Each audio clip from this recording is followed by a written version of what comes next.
मुख्यमंत्री अरविंद केजरीवाल ने प्रधानमंत्री नरेंद्र मोदी से अपील की है कि ऑक्सीजन की कमी काफी ज्यादा है। सरकार को देश के ऑक्सीजन प्लांट को कंट्रोल में लेकर सेना को सौंप देना चाहिए ताकि सभी राज्यों को ऑक्सीजन तुरंत मिल पाए। देखिए रिपोर्ट। केंद्र सरकार ने दिल्ली का ऑक्सीजन का कोटा बढ़ा दिया है, लेकिन सर मैं आपसे हाथ जोड़ के प्रार्थना करता हूं कि इस बढ़े हुए ऑक्सीजन के कोटे को दिल्ली तक पहुंचाने में हमारी मदद करें। एक एस्टीमेट के हिसाब से दिल्ली को 700 टन ऑक्सीजन की जरूरत है। आपने हमारा कोटा 480 टन कर दिया, बहुत बहुत शुक्रिया। लेकिन पिछले 24 घंटों में इस बढ़ाए हुए 480 टन में से भी केवल 350 टन ऑक्सीजन दिल्ली पहुंच पाई है। प्रधानमंत्री जी, जब से ऑक्सीजन का संकट शुरू हुआ है मेरे फोन बजते रहते हैं। कभी कोई अस्पताल कहता है कि 3 घंटे की ऑक्सीजन बची है, कभी कोई अस्पताल कहता है कि 2 घंटे की ऑक्सीजन बची है। हम कारण जानने की कोशिश करते हैं तो पता चलता है कि पीछे किसी राज्य ने दिल्ली के लिए ऑक्सीजन लाने वाले ट्रक को रोक रखा है। हमने मदद के लिए केंद्र सरकार में कुछ मंत्रियों को फोन किए। शुरू में उन्होंने खूब सहयोग किया सर, लेकिन अब वो भी बेचारे थक गए हैं। सर, देश के संसाधनों पे तो 130 करोड़ लोगों का अधिकार है ना। अगर दिल्ली में ऑक्सीजन की फैक्ट्री नहीं है तो क्या दिल्ली के 2 करोड़ लोगों को ऑक्सीजन नहीं मिलेगी? जिस राज्य में ऑक्सीजन की फैक्ट्री है, क्या वो दिल्ली की ऑक्सीजन रोक सकते हैं? ऐसे में हम क्या करें? सर, मैं आपका बेहद शुक्रिया अदा करना चाहता हूं कि आज आपने ये मीटिंग बुलाई है, बहुत सही समय पे ये मीटिंग बुलाई है। पर सर, मैं आज ये जानना चाहता हूं कि अगर आज या कल या किसी भी टाइम हमारे दिल्ली के किसी अस्पताल में अगर 1 घंटे की, आधे घंटे की, 2 घंटे की ऑक्सीजन बच जाए और लोगों की मरने की नौबत आ जाए, तो मैं फोन उठा के केंद्र सरकार में किससे बात करूं? सर, मैं ये जानना चाहता हूं कि अगर कोई राज्य दिल्ली के कोटे की ऑक्सीजन का ट्रक रोक ले तो मैं फोन उठा के किससे बात करूं? हालत काफी ज्यादा गंभीर हो चुके हैं सर। हम अपने लोगों को मरने के लिए तो नहीं छोड़ सकते। हमें लोगों को यह विश्वास दिलाना पड़ेगा कि एक एक जिंदगी हमारे सबके लिए कीमती है। हम आपसे फिर से दिल्ली के लोगों की तरफ से हाथ जोड़ के अपील कर रहे हैं कि सर, तुरंत कोई कठोर और सार्थक कदम नहीं उठाया गया तो शायद दिल्ली के अंदर कोई बहुत बड़ी त्रासदी हो सकती है। मैं आपसे मार्गदर्शन चाहता हूं सर। कुछ ही राज्य हैं जहां से मैक्सिमम दिल्ली की ऑक्सीजन आती है और जहां सबसे ज्यादा दिक्कत आ रही है और जहां सबसे ज्यादा हमारे ऑक्सीजन के ट्रक रोके जा रहे हैं। मेरी आपसे विनती है, अगर आप उन राज्यों के मुख्यमंत्री को एक बार बोल दें, फोन कर दें कि हमारे ऑक्सीजन के ट्रक ना रोकें, तो दिल्ली के लोगों को ऑक्सीजन मिल जाएगी। आपका एक फोन ही बहुत है सर उनको।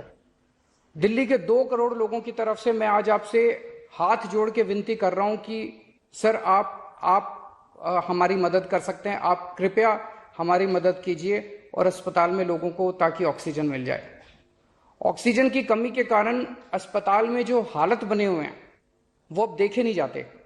लोग बहुत ज्यादा तकलीफ में हैं सर। पूरी रात हम सो नहीं पाते, नींद नहीं आती। इनका मुख्यमंत्री होते हुए भी मैं कुछ नहीं कर पा रहा।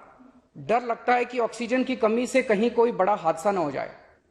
ईश्वर ना करे अगर ऑक्सीजन ना मिलने से कुछ अनहोनी हो गई तो हम सब कभी अपने आप को माफ नहीं कर पाएंगे।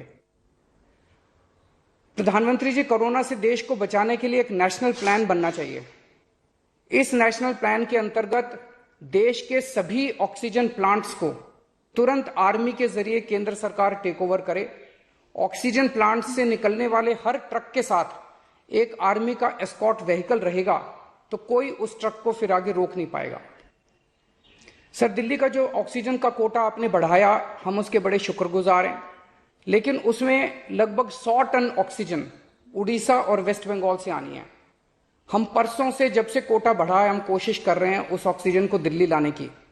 मेरा आपसे निवेदन है कि यहां से ऑक्सीजन अगर हो सके तो हमें हवाई जहाज से उपलब्ध करवाई जाए, और नहीं तो जैसा अभी बताया गया, आपका आइडिया है ऑक्सीजन एक्सप्रेस शुरू करने का, वो ऑक्सीजन एक्सप्रेस शुरू करके वेस्ट बंगाल और उड़ीसा से हमें ऑक्सीजन दिलवाई जाए।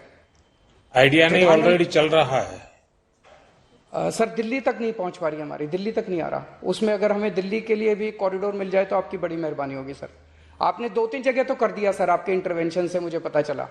एक दिल्ली के लिए और करा दीजिए सर, यहाँ की हमारी 100 टन ऑक्सीजन उधर से आनी है। प्रधानमंत्री जी, हमारे देश के वैज्ञानिकों ने इतने कम समय में जो वैक्सीन बनाई है, इसके लिए हमारे वैज्ञानिक साधुवाद के पात्र हैं। आपने इसमें जो प्रयास किए, आपका बहुत बहुत शुक्रिया।